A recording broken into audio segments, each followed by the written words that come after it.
the world observed World Press Freedom Day today. South Africa is generally known for its liberal democratic landscape for journalists to practice their craft.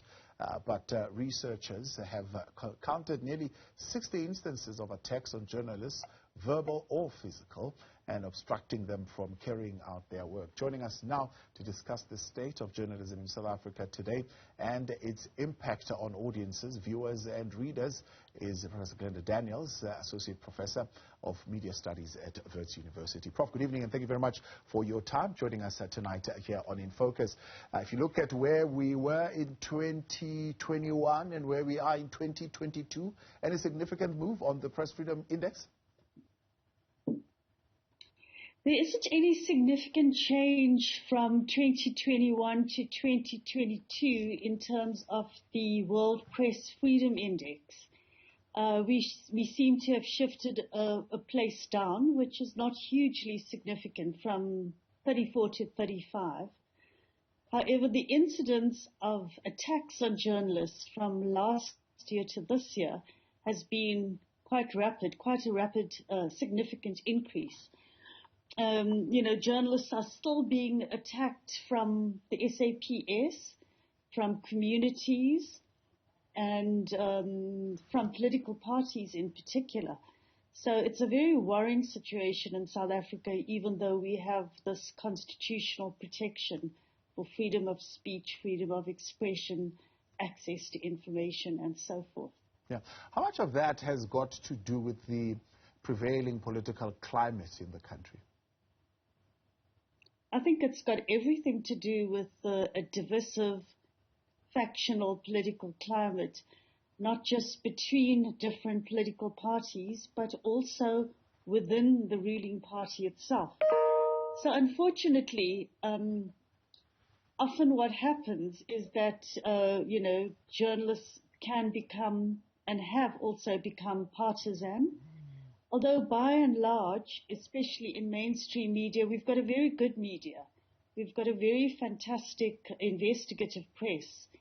And, everything that's come out, just about everything that's come out in the Zondo Commission, these have been investigations that have gone on for a good 10 years already. So we have to, laud and salute the media and the job of journalists under very, very difficult conditions that we have had, dangerous conditions, having to often look after whistleblowers when the state can't, for example. Yeah. There seems to be no, other than legal protections, journalists have it from all ends. Sometimes their cameras and equipment get stolen by criminals, and often they get stoned by communities when they are actually covering issues that would benefit communities. So it's almost a free-for-all, because also journalists are having to deal with what's on social media today. Yeah. And having to try and help audiences to try and discern what's fake news, what's real news, what's factual. And it's not easy. It's become more and more difficult with every passing year, including the fact of the lack of the difficulties of financing journalism, sustainability of journalism, because newsrooms have shrunk. And with that, this has gone a lot of fact-checking, a lot of sub-editing. So journalists are having to do a lot more, with less. Now, we as practitioners, when we make commentary on this, I remember during the local government elections, one of the instances that we reported on was one of our journalists actually almost getting arrested and being kicked out of one of the voting stations. So we report on that, and we focus on that as our measure to say how free are we really to report. But, I mean, in other countries, situations are a little bit more dire. Journalists are being jailed. Journalists are being killed. There's really no independence. But the flip side of that, people have said we also need to take a barometer and look at ourselves, whether our reporting has been factually informative. Yes. So the first point you made was that there are more dire situations with journalists in other countries. That's why we're, I suppose, number 35 rather than number 155, which is where India is now.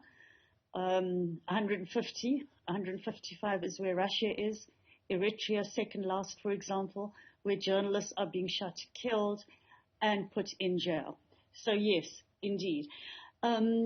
What I have outlined so far is are the negative instances of how journalists are being treated in South Africa.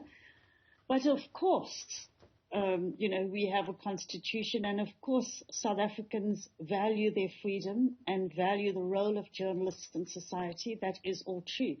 The reflection on ourselves, or on journalism, journalists reflecting on themselves, is also very important, because journalists also seem to get very caught up with social media and the clicks culture, clickbait culture, algorithms, and chasing stories on social media. So it's like a free for all, and South African journalists are not exempt from the huge mess that we're all in due to what's happening on the internet, online media. The lack of one big umbrella code, for example, code of ethics, is terribly critical and crucial. As it is in our country, we don't have everyone belonging to the press code. Not all print media belong to it.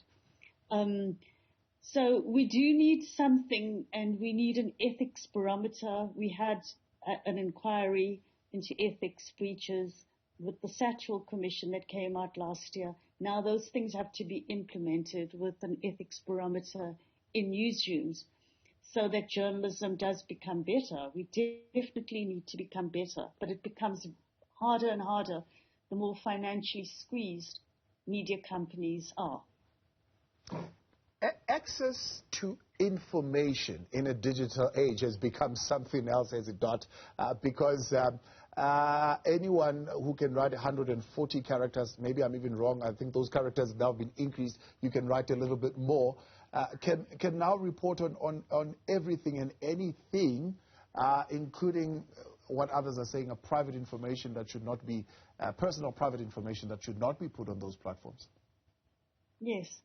So Twitter is a space that anyone can use, anyone can join. It's free. Anyone can retweet. But you do know that fake news and sensational news spreads faster than facts. And so people are trying to get followers. People are trying to be popular. People are trying to raise temperatures, get other people excited, create drama. And so that's the space that Twitter is also, as much as it's a space for where people can share news that's factual. It's also a space where people can have lots of fights, create lots of divisiveness, and there seem to be binary oppositions. You're either for vaccinations or you're not for vaccinations, or you're either for this or not for that. And there are huge fights and contestations on Twitter. With Elon Musk buying Twitter, things are going to become a lot worse, because he believes in free speech without any hindrances and disqualifiers, such as hate speech. And we all know part of hate speech is racism, sexism, cyber misogyny, which is the hatred and trolling of women online, women journalists, by the way, especially those in the political arena who are in the political space, are the ones who are the most affected by all this, by cyber trolling, bullying, doxing, which is, say, for example, a political party putting up your details, your address and your cell phone number, so a whole lot of people can threaten you with rape, death, you can get followed. So all these things are happening, not unique to South Africa, mind you, in terms of the issue I've just spoken about, the gendered violence on social media. It's worldwide. There's an overlap worldwide. That doesn't make it any better in the country that we're living in. Have we become a zombified nation, a zombified society? Well, especially those of us who live in the media space and are focused on these things that are happening here and all around the world. Yes. So the zombification of media is not my term. I've borrowed it from Mark Does, from a professor at the University of Amsterdam. But he spoke about the zombification of media about 10 years ago. He said we are so immersed that we are like automatons, that we can't sense the real world and, what's going on around us, because we are completely immersed in this world of, and part of this immersion also is for audiences, trying to work out what is real, what is not real, what is just being put out there to create drama, and so forth. So the zombification of media is also that people can't get their headspaces out of their smartphones or their computers, out of social media, and it just becomes a world of, in the end, alienation. So the whole point of social media was to connect people. But the more connection you're having on social media, the more it seems like one's disconnected in the person, on a individual communication level. Some people, young people, have only grown up now in the world of communicating via WhatsApp, via SMS, via Instagram, and likes of pictures. And it can, unless there's some kind of stock take in society at large, and nothing can happen in society at large, it has to be little bit by bit that the penny drops, that this is becoming quite a sad and dangerous world, actually.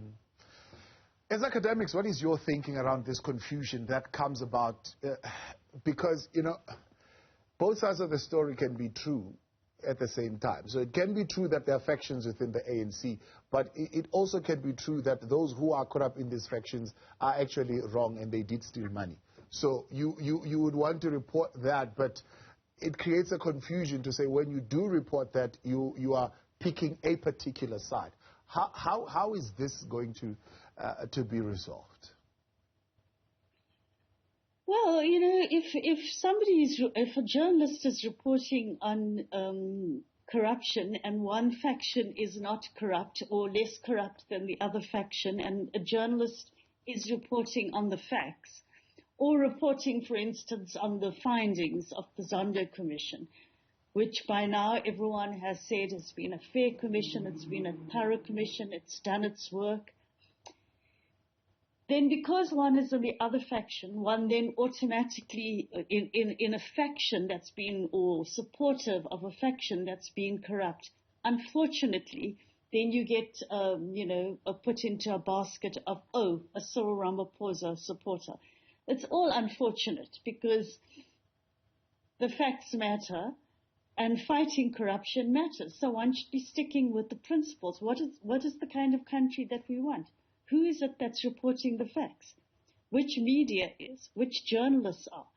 And I think people eventually get it. I mean, I don't think everyone can be fooled all of the time by people who have their own agendas, and people do have agendas. Some people's agendas actually to support a corrupt faction within the ruling party, because they are somehow connected. That's the only way in which one can try and understand that. There's some kind of connection there, some kind of payback. And journalism often cannot be separated from politics of the day. And often you will find a reflection in journalism of what's going on in the broader political arena.